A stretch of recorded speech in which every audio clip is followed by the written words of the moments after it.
Let's take a look at the little lock that sits up here. So when you go to Google, let's say you type in YouTube or anything that you type in to do a search. This will come up here and we'll just open up YouTube.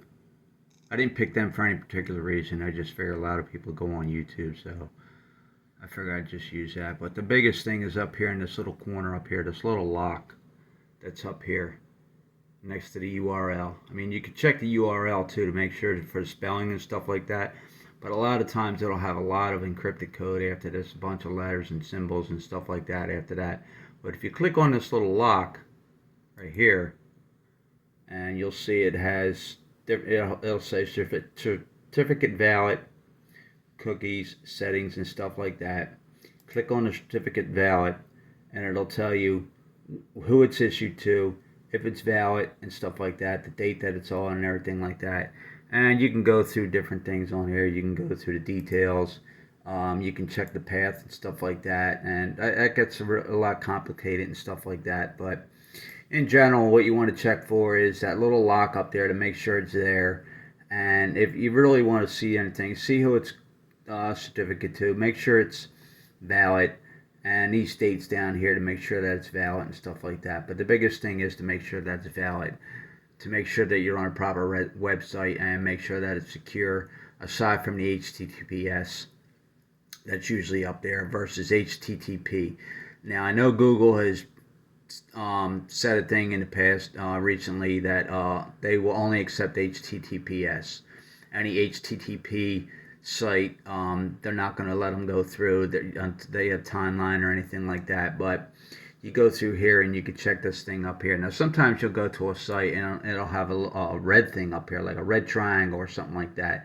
And it'll let you know that it's not a safe site. And when you click on that, it'll tell you not to put any kind of personal information into it or anything like that. So always check up here to make sure that this little lock is up here and the URL is okay and stuff like that. But not so much the URL. Just keep a close eye on what you're doing up here, because it gets tricky and these URLs get tricky and stuff like that. Now, it's not one of those things where to make you seem paranoid or anything like that, but nowadays you really got to be careful. You really got to have the basics of knowing what to look for on these sites and stuff like that.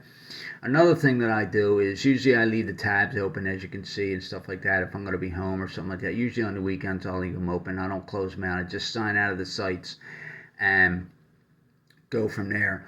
But the thing that I do is when I click on a tab from a site, and I try to log in and it said invalid login, or email is wrong, or password is wrong, or something like that. I may or may not have I may have typed it in wrong, missed a letter, or typed in the wrong letter, something like that. What I do is I just close that tab out and I start over. Yeah, again, it's just little things that I try to think of to not,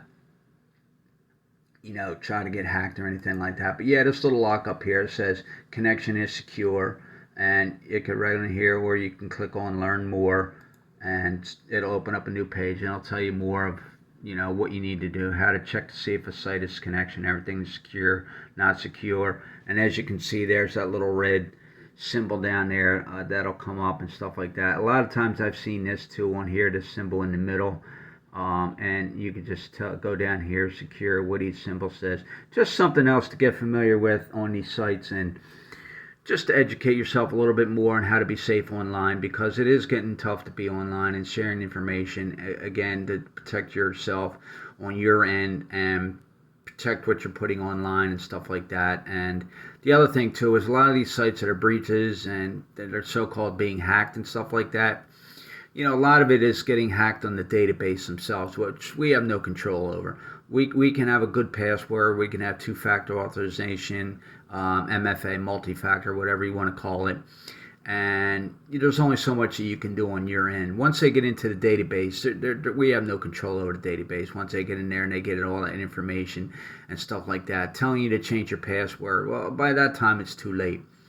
It has nothing to do with the password. They have your information. Sure, you can change your password and then they can't get into your site and stuff like that, but they're not interested in that. If they've got your social security number, they got your phone number, they got your addresses, They've got, where you work. They've got banking information. They got all that kind of stuff. What do they care about your password to Facebook for? They don't care.